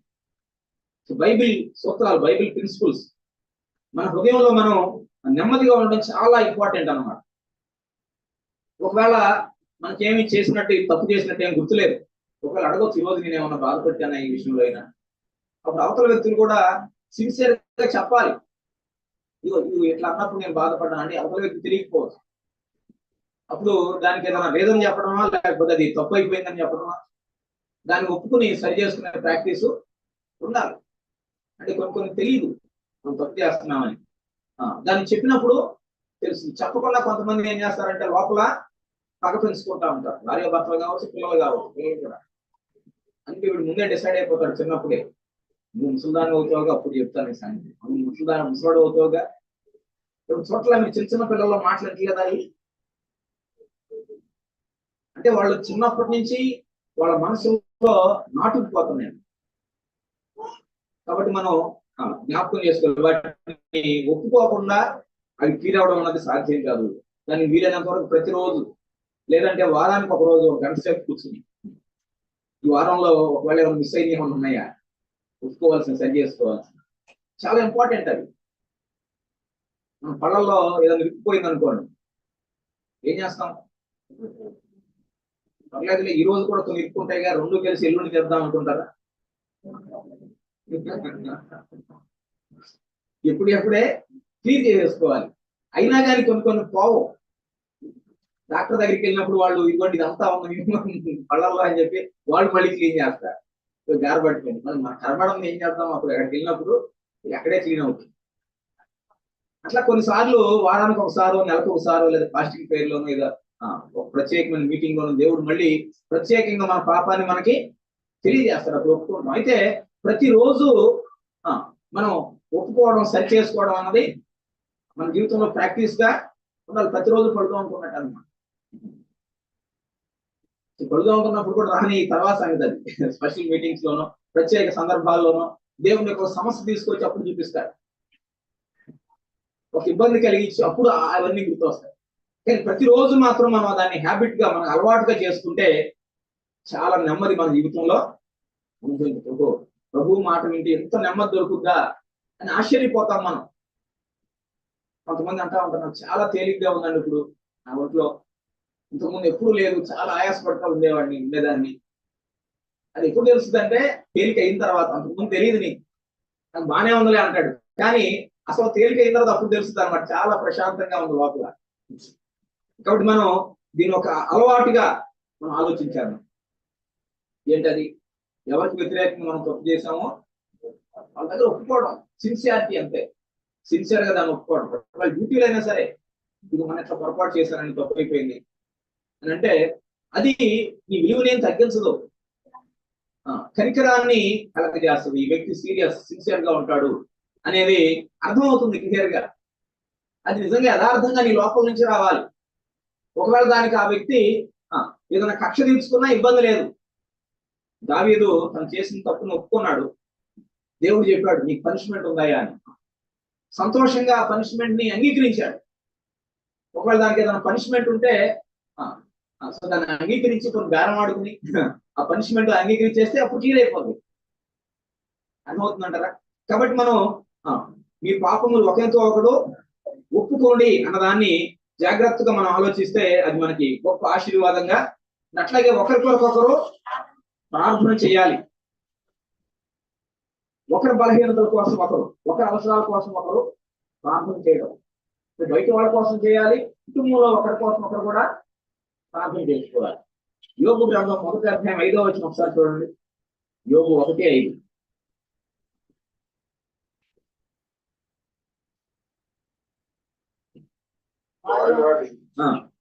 హిందూ దినములు పూర్తి కాక యోబు తన కుమారులు పాపం చేస్తూ తమ హృదయములలో అని వారిని నిర్మూలించి వారిని పవిత్రపరిచి అరుణోదయములు లేచి వారిలో ఒక్కొక్క నిమిత్తము దహన బలి అర్పిస్తూ వచ్చాడు. కాబట్టి వాళ్ళ కోసం ప్రత్యేకంగా దహన బలి అర్పిస్తూ, వాళ్ళ కోసం ప్రార్థన చేస్తూ, దేవుని క్షమాపణ అడుగుతూ, వాళ్ళని పిలిపించి, వాళ్ళు లేకుండా కాదు, వాళ్ళ ముందే, వాళ్ళతో పాటే. చాలా మంది ప్రార్థన చేస్తారు పిల్లల కోసం, కానీ పిల్లలు ఉండరు. వాళ్ళ కోసం ఏం ప్రార్థన చేస్తారో వాళ్ళకి తెలియదు. నేను రోజు 2 గంటలు చేస్తాను మా అబ్బాయి కోసం, మా అమ్మాయి కోసం. మీ అబ్బాయి తెలుసా ఆ గంట సేపు ప్రార్థనలో ఉన్నాడా? ఉండడు. అప్పుడప్పుడు చేయడం కాదా అన్నా? అప్పుడప్పుడు సొంత చేయడం కాదా? నిత్యం అట్లా చేసేవాడు. అది ఆయనకి ఒక హ్యాబిట్. అది ఇందాక చెప్పారు సుసన్న వెస్లీ గారు, 18 మంది పిల్లలు, ఆమె 18 మందికి వండి పెట్టాలి, వాళ్ళ ఆయనకి మళ్ళీ క్యారేజ్ కట్టి పంపించాలి, మళ్ళీ రాత్రి పనులన్నీ ముగించేసుకుని 18 మందిలో ఒక్కొక్కరి దగ్గరికి వెళ్ళి ఒక్కొక్కరి మీద చేతుల నుంచి ప్రార్థన చేసేదాన్ని విడివిడిగా. ఈవెంట్స్లో కానీ ఈవెంట్స్లో కూడా సాధ్యం కాదు. ఒకరిద్దరు ఉంటేనే మా పిల్లలిద్దరిని దీవించండి, ఇద్దరిని ఒక మాటలో అయిపోయింది. 18 మంది ఉంటే 18 మందిని దేవుని పేర్లు చెప్పడం కూడా కష్టమే మనం. కానీ ఆమె ఒక్కొక్కరి దగ్గరికి వెళ్ళి విడివిడిగా ప్రార్థన చేయడం, ఒక్కొక్కరి కోసం ప్రార్థన చేయడం, వాళ్ళ ముందే, వేరే చోట కాదు. అంటే విడిగా ఒక చోట కూర్చుని అక్కడ 18 కోసం ప్రార్థన చేయడం కాదు, ఎవరి దగ్గరికి వెళ్ళి వాళ్ళ కోసం.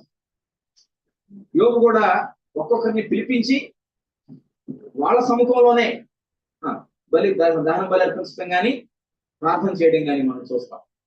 ఇది ఒకరి కొరకు ఒకరు ప్రార్థన చేయడం, ఇది చాలా మేలును కలిగిస్తుంది.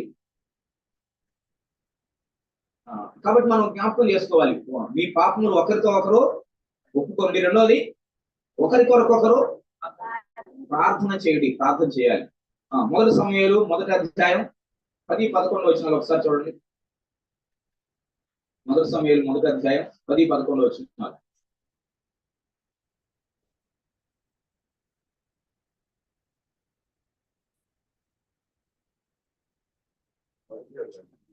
1వ అధ్యాయం 10-11.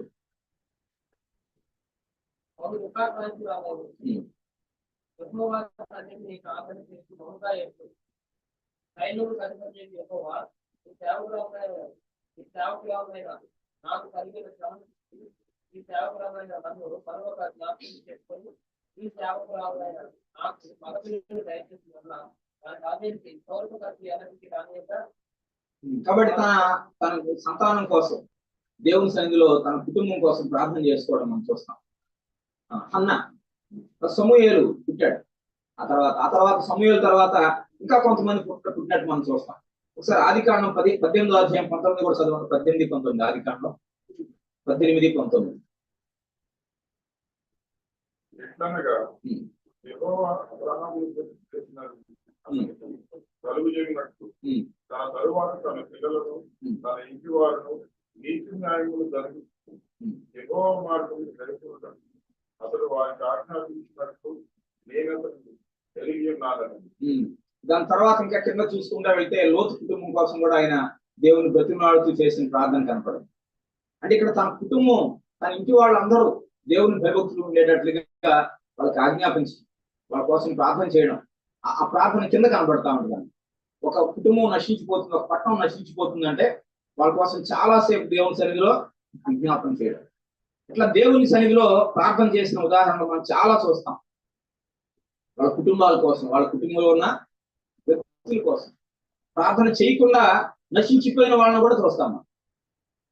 ఈ కుటుంబానికి కీడు వస్తుంది అని చెప్తే ఎవరో గారు హిజ్కియా అనే ఒక రాజుకి ప్రవక్త వచ్చి చెప్పాడు, నువ్వు చూపించావు కదా మీ కుమారులు దాసులుగా వెళ్ళిపోతారు, వాళ్ళు చెరలోకి వెళ్ళిపోతారు అని చెప్తే, మంచిదేగా ఆ రోజుల్లో అంత బాగానే ఉంటుంది అన్నాడు. అంటే ఆయన పిల్లలకు అలా జరుగుతుందంటే దానికోసం పశ్చాత్తాపడి ప్రార్థన చేయడం లేదు. ఏలి అనే ఒక ఆయన ఉన్నాడు. ఏలి పిల్లలు పాపం చేసినప్పుడు ప్రవక్త వచ్చి చెప్తాడు, నీ పిల్లలు ఇట్లా చేశారు, వాళ్ళు చచ్చిపోతారు, ఒక రోజు వస్తారు ఇద్దరు అని చెప్పాడు. చెప్తే యెహోవా సెలవిచ్చెను, ఆయన చెప్పింది జరుగుతాడు. అంతేగాని వాళ్ళ కోసం ఏడ్చి పశ్చాత్తాపడి ప్రార్థన చేశాడా? చెయ్యదు.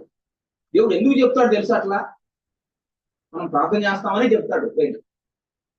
ఎప్పుడైనా సరే మనం దేవుణ్ణి అడగాలి, బ్రతిమలాడాలనే ఉద్దేశంతో ఆయన చెప్తాడు. లేకపోతే ఆయన మనకు చెప్పకుండానే చేసేయగలరు. మనకి ఇవ్వాల్సిన పనిష్మెంట్ మనకి చెప్పాల్సిన అవసరం లేదు ఆయనకి. ఆయన చేసి అన్ని పనులు చెప్పి చేస్తున్నాడు మనకి? లేదు, ఆయన ప్లాన్ అయింది.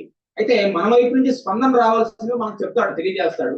ముందుగా మనకు అర్థమైపోతా ఉంటది, ఇదిగో నా కుటుంబం ప్రమాదంలో ఉంది, నా పిల్లలు ఎట్లా ఉన్నారు, మా తల్లిదండ్రులు ఎట్లా ఉన్నారు, బంధువులు ఎట్లా ఉన్నారు, అర్థమైపోతా ఉంది. ఎందుకు నీకు అట్లా అర్థమయ్యేటట్టు దేవుడు చేశాడంటే వాళ్ళ కోసం ప్రార్థన చేయడం కోసం. మీరు స్వస్థత ఉన్నట్లు ఒకరికొకరు ప్రార్థన చేయండి. అట్లా చేస్తే అన్ని రకాలుగా స్వస్థత కూడా దేవుడు ఇస్తాడు అన్నది మనం జ్ఞాపకం చేసుకోవచ్చు. అది భౌతికమైన స్వస్థతే కాదు, మానసికమైన స్వస్థత, అలాగే సంబంధాల్లో స్వస్థత, అన్ని రకాలుగా కూడా ఆ స్వస్థత రావడానికి అవకాశం ఉంది. అప్పుడు రకరకాల జోక్స్ ఇవన్నీ పోతాయి. ఈ రోజుల్లో మీరు చూస్తున్నారు, ఫ్రీ బస్సులో ఎన్ని రకాల గొడవలు జరుగుతున్నాయి. ఒక చిన్న మాటకి కొట్టుకున్నారు. ఎందుకు చెప్పండి? కారణం ఏంటి? వాళ్ళ ఇంట్లో ఆ కోపాన్ని ప్రదర్శించడానికి పోతే అవకాశం లేదు, అక్కడ అవకాశం దొరికింది అన్నమాట. అంతే. అంటే వాళ్ళ లోపల చాలా ఒత్తిడి ఉండిపోయింది. ఎన్నో విషయాలు, ఎంతో కోపం ఉంది, ఎవరి మీద బాధ ఉంది. వీళ్ళు తప్పు చేశారు, వాళ్ళు తప్పు చేశారు, ఇవన్నీ ప్రజలు ఉంది. అక్కడ అందరూ అక్కడ వదిలేస్తున్నారు, వాళ్ళు ప్రజలు నాకు చూశారు, వీళ్ళు కూడా పాటాడుతారు, వాళ్ళు పాటాడుతున్నారు, నేను కూడా, అంతకు మించి ఏమీ లేదు. కాబట్టి మనం అట్లాంటి వాళ్ళకు కూడా ఎప్పుడు సహాయం చేయగలుగుతాం? మనం ముందు మన ప్రజలను దింపేసుకుంటే, మన ఒత్తిడి నుంచి మనం బయటకు వస్తే. లోకంలో ఈరోజు చాలా మంది ఉన్నారండి, స్వార్థ చాలా మంది అవసరం. మనం ఏమనుకున్నాం, చర్చలు ఎక్కువైనాయి, మీటింగ్లు ఎక్కువైనాయి, చాలా మంది చర్చకి వెళ్తున్నారు, అందరూ రక్షించబడ్డట్టు అనుకున్నాం. రక్షణ పొందలా ఎవరు? చాలా తక్కువ మంది రక్షించబడింది. దేవుడిచ్చే సమాధానం హృదయాలు అనుభవించిన వాళ్ళు వేళల్లో లెక్క పెట్టదు, చాలా తక్కువ మంది ఉన్నారు. చాలా మందికి లేదు నెమ్మది. ఎందుకంటే వాళ్ళు ప్రాక్టికల్ గా దానిలోకి వెళ్ళాల. కాబట్టి నువ్వు ఒప్పుకోకుండా ఒకరి కోసం ఒకరు ప్రార్థన చేయకుండా ఆ నెమ్మది పొందడం సాధ్యం కాదు అనేది మనం గుర్తుపెట్టుకోవాలి. 147వ కీర్తన 3వ వచనం ఒకసారి చదవండి. 147:3.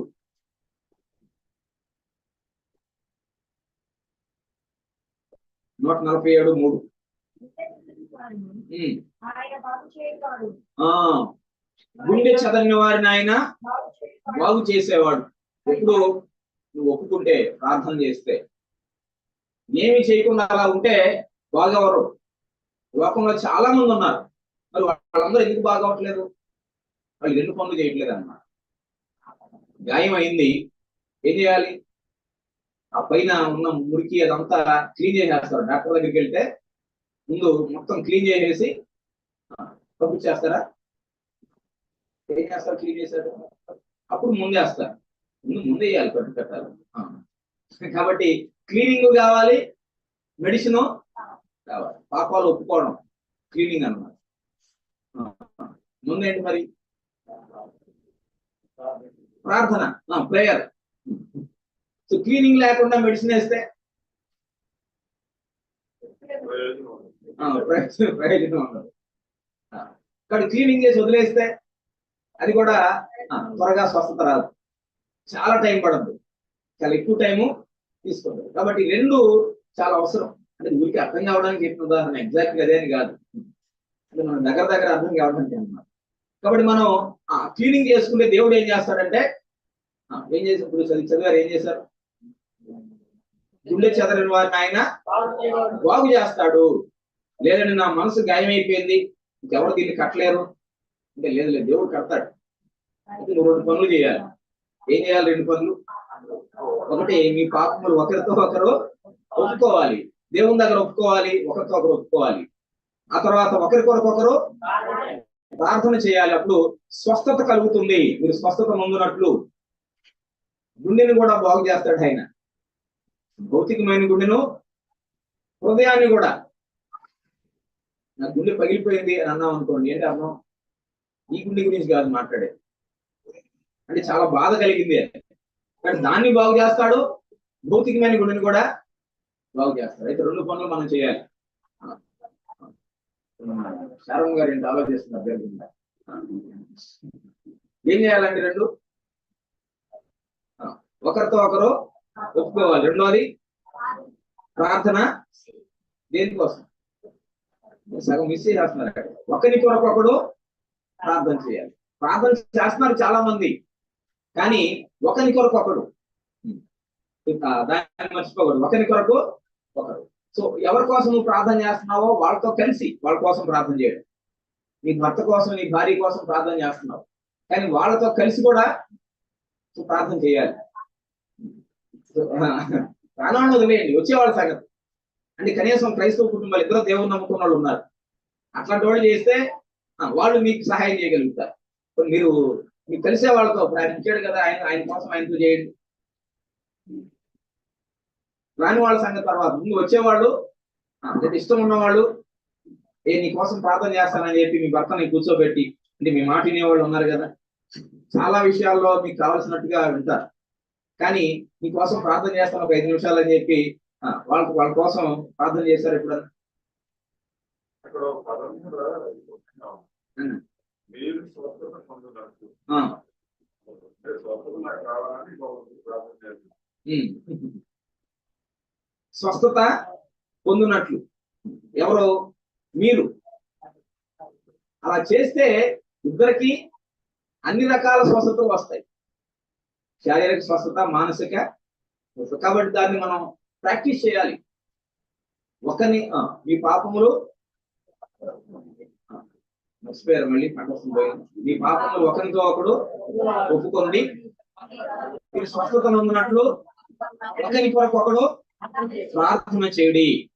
కాబట్టి ఈ విషయాన్ని మనం మర్చిపోకూడదు. 2 విషయాలు మనం జ్ఞాపకం చేసి, చాలా ఉదాహరణలు ఉన్నాయి, అవన్నీ మనం చూడలేం. కానీ మనం ఇంతవరకు జ్ఞాపకం చేసుకుని మనం ప్రార్థన చేయడానికి మనం ఇష్టపడతాం. ఒక్కొక్కరితో, మీ కుటుంబంలో 4 ఉంటే 4 ఒక్కొక్కరితో కలిసి ప్రార్థన చేసిన అనుభవం మనకు ఉందా? ఫ్యామిలీ పేరుకి మనకు టైం దొరకదు, అన్నిటికి టైం దొరుకుద్ది, కానీ కలిసి ప్రార్థన చేసుకోవడానికి టైం దొరకదు, బిజీ. ఎక్కడ చేస్తేనే ప్రార్థన అనుకున్నానికి దానివల్ల ఏమవుతుంది, సమస్యలు ఇంకా బాగున్నట్టే ఉంది. కానీ గర్భిణీ స్త్రీ ప్రసవ వేదన వచ్చినట్టు రెండో రాకడ వస్తుందని చెప్తాడు యేసుతో. ఇది కూడా అంతే, ఏ టైంలో బరస్ట్ అవుతుందో తెలియదు. సడన్ గా మార్పులు వచ్చేస్తాయి. ఎవరికి అవకాశం వస్తే వాళ్ళు అటువైపు వెళ్ళిపోతా ఉంటారు. ఈరోజు కుటుంబాలు కూలిపోవడానికి ఇది ముఖ్యమైన కారణం. కాబట్టి రెండు మనం గుర్తుపెట్టుకున్నాం. తర్వాత మూడోది, ఈ వచనంలో మూడో విషయం ఏంటి చూడండి. నీతిమంతుని విజ్ఞాపన మనఃపూర్వకమైనదై బహు బలము గలదై ఉండును. నీతిమంతుని విజ్ఞాపన మనఃపూర్వకమైనదై బహు బలము గలదై. ఒకసారి అపోస్తుల కార్యాలు 16వ అధ్యాయం 31వ వచనం చదువుదాం. అపోస్తుల కార్యాలు 16:31. అపోస్తుల కార్యాలు 16:31.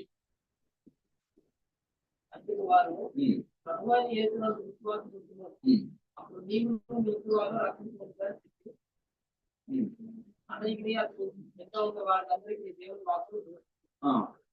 అయిన యేసునందు విశ్వాసం ఉంచినప్పుడు నీవును నీ ఇంటి వారును. దానిపైన ఆయన అడిగాడు, అయ్యలారా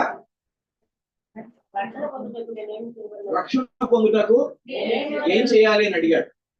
అప్పుడు అతని ఇంటి వారు ఇద్దరూ రక్షణ పొందడానికి కావలసిన వాటిని వాళ్ళు చెప్పారు. కాబట్టి అతను బహుశా అతని హృదయంలో పౌలు మీద విడిగా ద్వేషం అట్లాంటివి ఏమీ లేవు. అతను ఆ జైలు నుంచి విడిపించబడినప్పుడు, అతని సంఖ్యలు తెగిపోయినప్పుడు ఇతను ఎలా పట్టుకోవాలి పౌల్ని అని ఆలోచించలా. తన సహాయాన్ని అడిగాడు, నేను రక్షణ పొందాలి అంటే. చాలా మంది హృదయాల్లో వాళ్ళకి తెలుసండి, వాళ్ళు నిన్ను జైల్లో వేసి బంధించి ఉండొచ్చు, కానీ నీ ద్వారా రక్షణ ఉంది, నువ్వు నమ్ముకున్న దేవుడు గొప్పవాడని తెలుసు వాళ్ళకి.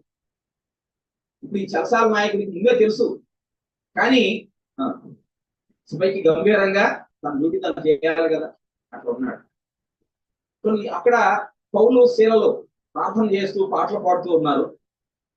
అక్కడ ఆ కుటుంబం రక్షించబడడం మనకు, అతను కూడా ఒక మాట అడిగాడు, అతను రక్షించబడడం మనం చూస్తాం. ఇంకొక వచనం చదువుదాం. మత్తయి సువార్త 18వ అధ్యాయం 10వ వచనం. మత్తయి సువార్త 18:10. ఈ చిన్నవారిలో ఒకరినైనా తీసుకున్నది ఈ శ్రోతల పరలోకమున్న నా తండ్రి ముఖం ఎల్లప్పుడూ పరలోకం. కాబట్టి చిన్న పిల్లలు వాళ్ళు పరిశుద్ధులు లేదా నీతిమంతులు అన్నది కూడా మనకు కనబడుతుంది. వాళ్ళు ప్రార్థన చేస్తే ఖచ్చితంగా దేవుడు వింటాడు, యథార్థంగా సిన్సియర్గా. అంటే అలాంటి మనసు ఉన్నవాళ్ళు, చిన్నపిల్లలు లాంటి మనస్తత్వం ఉన్నవాళ్ళు, చిన్నపిల్లలు, వాళ్ళకి ఎప్పుడు నేర్పించాలి మనం ప్రార్థన? పెద్ద అయితే నేర్చుకుంటారులేండి అని అనుకుంటాం. పెద్ద అయితే వాళ్ళే నేర్చుకుంటారు, కానీ చిన్నప్పటి నుంచి నేర్పిస్తే వాళ్ళ ప్రార్థన కూడా చాలా బలంగా ఉంటుందనేది మనం గుర్తుపెట్టుకోవచ్చు. ఇక్కడే మనం చదివాం యాకోబు పత్రిక 17-18 వచనాల్లో ఏలియా చేసిన ప్రార్థన గురించి మనం చూస్తాం. ఏలియా ఆసక్తితో ప్రార్థన చేయగా వర్షం పడలేదు. ఆ తర్వాత మరలా ప్రార్థన చేయగా మళ్ళీ ఆకాశం వర్షం ఇచ్చింది. అపోస్తుల కార్యాలు 10:2, అపోస్తుల కార్యాలు 10వ అధ్యాయం 2వ వచనాన్ని మనం చూస్తే అక్కడ కొర్నేలి అనే ఒక ఆయన ఉంటాడు. ఆయన మధ్యాహ్నం పూట ప్రార్థన చేస్తా ఉంటాడు. చూడండి ఒకసారి 10వ అధ్యాయం 2.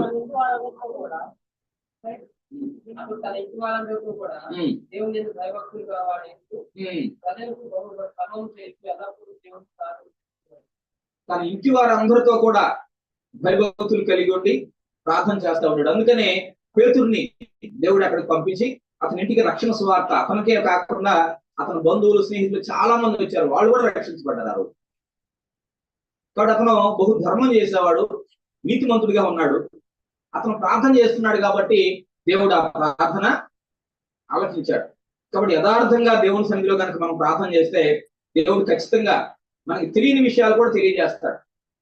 ఇతను రక్షణ పొందాలని, రక్షణ సువార్త ఒకటి ఉందని కొన్నేళ్ళకి తెలియదు, కానీ యథావిధిగా తను దేవుని సన్నిధిలో ప్రార్థన చేస్తున్నాడు. దేవదూత ప్రత్యక్షమై చెప్పాడు, అలా చోట ఉన్నాడు పేతురు అనే సీమోను, అతను పిలిపిస్తే నువ్వు ఎలా రక్షించబడతావు అతను వచ్చి చెప్తాడు. అంటే మనకు తెలియని ఎన్నో విషయాలు ఉంటాయి మన ఇళ్లలో, మన సమస్యలు, మనం ముందుకు వెళ్లాల్సిన విషయాలు ఉంటాయి. అవి దేవుడు తెలియజేస్తాడు. మనం ప్రార్థన చేసే వ్యక్తులుగా ఇక్కడ ఒక కుటుంబం అంతా కలిసి ప్రార్థన చేసే వాళ్ళలో కొర్నేలిని చాలా గొప్పగా మనం చెప్పుకోవచ్చు. అది కుటుంబ అవసరతల కోసం, కుటుంబ పరిస్థితులను బట్టి కుటుంబం అంతా కలిసి ప్రార్థన చేయడం అన్నది కూడా మన జీవితంలో మనం ప్రాక్టీస్ చేయాలి. కాబట్టి మనం జ్ఞాపకం చేసుకుందాం, ఈ 2 పనులు మనం చేస్తున్నామా లేదా. మీ పాపములు ఒకరితో ఒకడు ఒప్పుకోండి, మీ స్వస్థత నందునట్లు ఒకరి కొరకు ఒకడు ప్రార్థన చేయండి. ఎందుకంటే నీతిమంతుని విజ్ఞాపన మనపూర్వకమైనదై బహు బలం కలదై. ఒకసారి మనం ఒక యాక్షన్ ప్లాన్ ఆలోచించేద్దాం. ఒప్పుకోవడానికి ఒక టైం ఏదన్నా ప్లాన్ చేసుకుందాం. ఎందుకంటే పనుల్లో ఉండి బిజీగా వెళ్ళిపోయి అటు ఇటు పరిగెత్తా ఉన్నప్పుడు కుదరదు. అందుకని దేవుడు కూడా నువ్వు నడుస్తూ పని చేసుకుంటూ చేస్తావు ప్రార్థన, అది వేరు. అది కాకుండా ప్రశాంతంగా కొంత సమయం దేవుని సన్నిధిలో గడపాలని దేవుడు కోరుకుంటున్నాడు. అలాగే కుటుంబం కూడా మనం పని చేసుకుంటూ భోజనం చేస్తూ మాట్లాడుకుంటాం చాలా విషయాలు, పొద్దున్న సాయంత్రం దాకా మాట్లాడు. కానీ ఒంటరిగా మీ విషయాలు మాట్లాడుకోవడానికి టైం ఉందా? కొంతమంది మాట్లాడుకుంటారు ఒంటరిగా కూడా, వాళ్ళ గురించి వీళ్ళ గురించి కాదు, మీ ఇద్దరి గురించి మాట్లాడుకోవడానికి మీకు ఎప్పుడు టైం పెట్టుకున్నారు? ఓన్లీ మీ ఇద్దరి గురించి. అక్కడ ఒకరి విషయాలు ఒకరు షేర్ చేసుకోవడానికి, వాటిని ఒప్పుకోవడానికి, సరి చేసుకోవడానికి. దేవుని దగ్గర కూడా అంతే. దేవునితో మనం ఒంటరిగా కూడా కొంత సమయానికి, అందరితో కలిపి వచ్చాం, ఇది వేరు.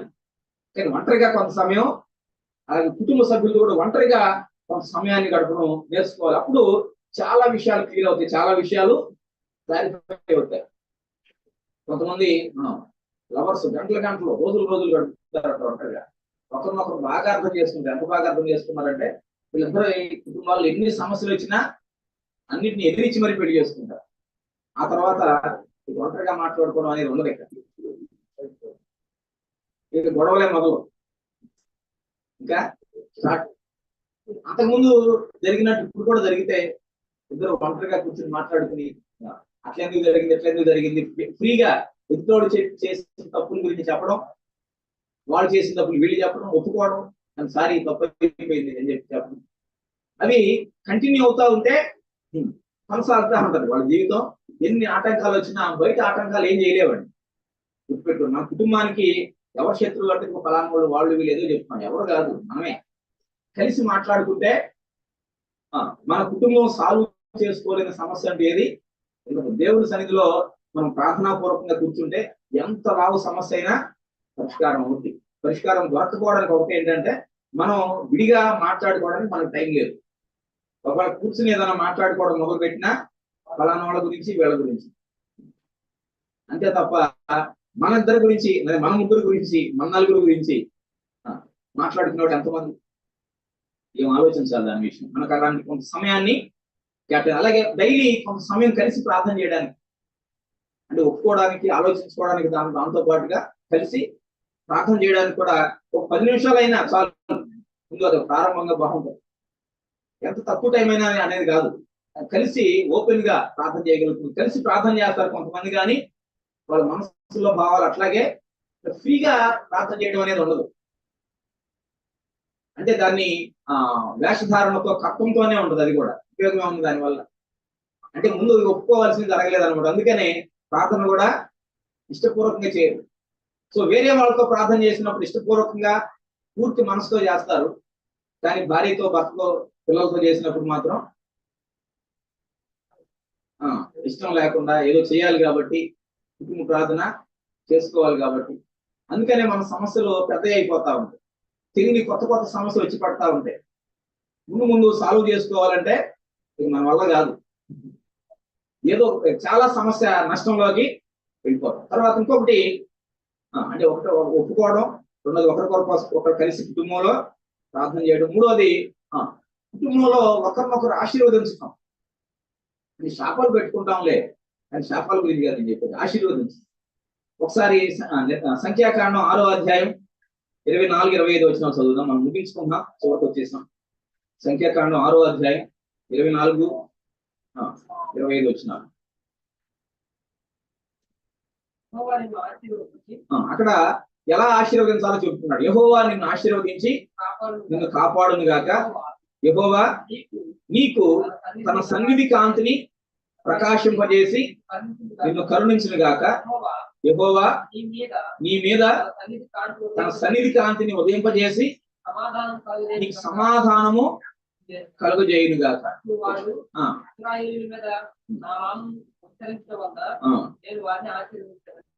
అట్లా వాళ్ళ మీద నా నామాన్ని ఉచ్చరించడం వల్ల నేను వాళ్ళని ఆశీర్వదిస్తాను. కుటుంబాన్ని దేవుడు ఆశీర్వదించాలంటే కూడా ఇలాంటి ఆశీర్వచనాలు కుటుంబంలో పలకాలి. కానీ ఒకసారి చూడండి ఎన్ని శాపవచనాలు ఉంటాయో. భార్య మీద భర్త, భర్త మీద భార్య, తల్లుల మీద పిల్లలు, పిల్లల మీద తల్లులు, అన్ని శాపవచనాలే. అంటే నువ్వు ఈ పరిస్థితిలో ఉన్నావని చెప్పడం వేరు, అంటే ఒక ప్రమాదకరమైన స్థితిలో ఉన్నావని చెప్పడం వేరు. కానీ నువ్వు నాశనం అయిపోతావనో లేకపోతే నువ్వు ఎట్లా అయిపోతావు అట్లా అయిపోతావు అని చెప్పడం అది వేరు. శాపాలు పలకడం మానేయాలి. ఏం చేయాలి మరి? ఆశీర్వాదాన్ని పలకాలి. ఏది? పై రెండు చేసిన తర్వాత లోపల కోపాలు పాపం అన్ని అట్లాగే పెట్టుకొని ప్రార్థన లేకుండా కేవలం ఆశీర్వాదం పలికి ఉపయోగం ఏం లేదు. అందుకని వాటిని ఆర్డర్లో చూస్తున్నాం మనం. ముందు ఒకరి పాపములు ఒకరు ఒప్పుకోవాలి, ఒకరితో ఒకరు ఒప్పుకోవాలి, తర్వాత ఒకరి కొరకు ఒకరు ప్రార్థన చేయాలి, అప్పుడు ఆశీర్వాదాన్ని పలకాలి. అట్లాగే మన కుటుంబానికి ఒక ప్రార్థన పుస్తకం ఉంటే కూడా మంచిది. మన కుటుంబానికి ప్రేయర్ బుక్ ఉంటే మన కుటుంబం వాళ్ళందరి కోసం ప్రార్థన చేయడానికి, అంటే మన కోసమే కాకుండా ఇతరుల కోసం కూడా విజ్ఞాపన చేయడానికి అది ఉపయోగపడుతుంది. అప్పుడు ఈ లోకంలో ఏ శక్తి, ఏ సమస్య మనల్ని ఆపలేదు. మనకి విరోధంగా రూపించబడిన ఏ ఆయుధము వర్ధిల్లదు. అవన్నీ అప్పుడు చెప్పాలి, అప్పుడు పని చేస్తాయి. ఇవి చేయకుండా నేను దేవుని దగ్గరికి వెళ్ళాను, నాకు విరోధంగా ఏ ఆయుధం వర్ధిల్లదంటే బోల్డ్ ఆయుధాలు వస్తాయి. చూస్తున్నాం మనం, ఎంతమందిని చూడలేదండి. ప్రార్థనకి వెళ్ళే వాళ్ళ మీద ఎన్ని దాడులు, ఎన్ని సమస్యలు. దాడులు అంటే భౌతిక దాడులు కాదు నేను చెప్పేది.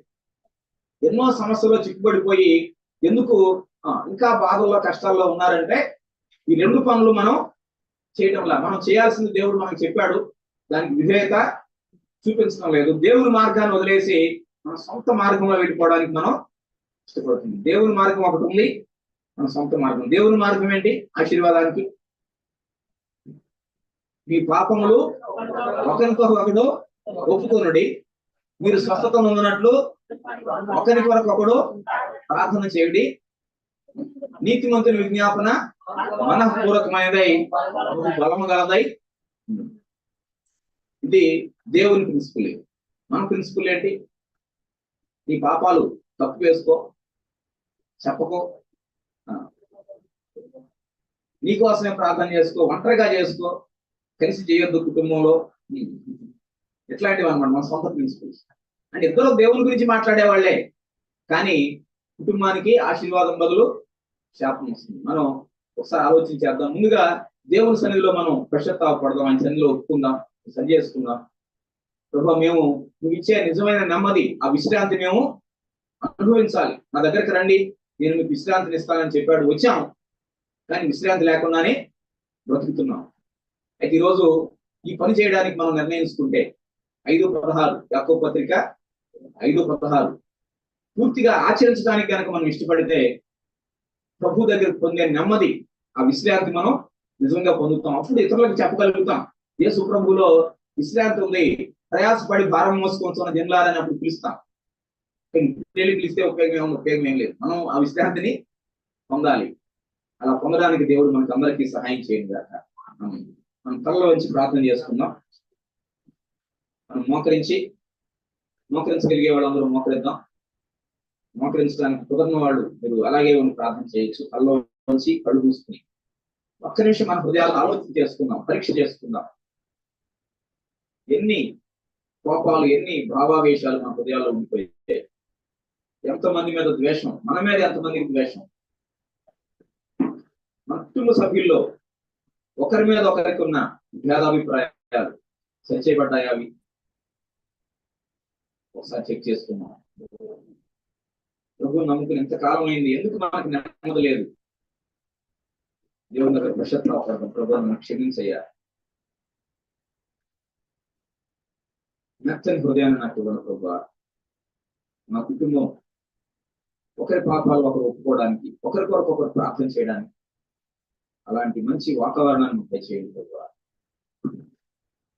ప్రభుని అడిగినాం. ఎంతకాలం దేవుని ఎరిగామని చెప్పుకుంటూ కూడా దేవుడిచ్చే సమాధానం లేకుండా ఎంతకాలం బ్రతుకుతాం ఇంకా? ప్రభా మాకు సమాధానం కావాలి నాయన, మీ నెమ్మది కావాలి ప్రభా, మీరిచ్చే నిజమైన సంతోషం మాకు కావాలి నాయన. యేసు ప్రభువుల ఆనందం అంటే మేము మా కుటుంబం నిజంగా అనుభవించాలి నాయన. అయితే సహాయం చేయాలి, చూపించాలి. ఇష్టపూర్వకంగా మనఃపూర్వకంగా ప్రభువుని అడిగితే ప్రభు తప్పకుండా సహాయం చేస్తాడు.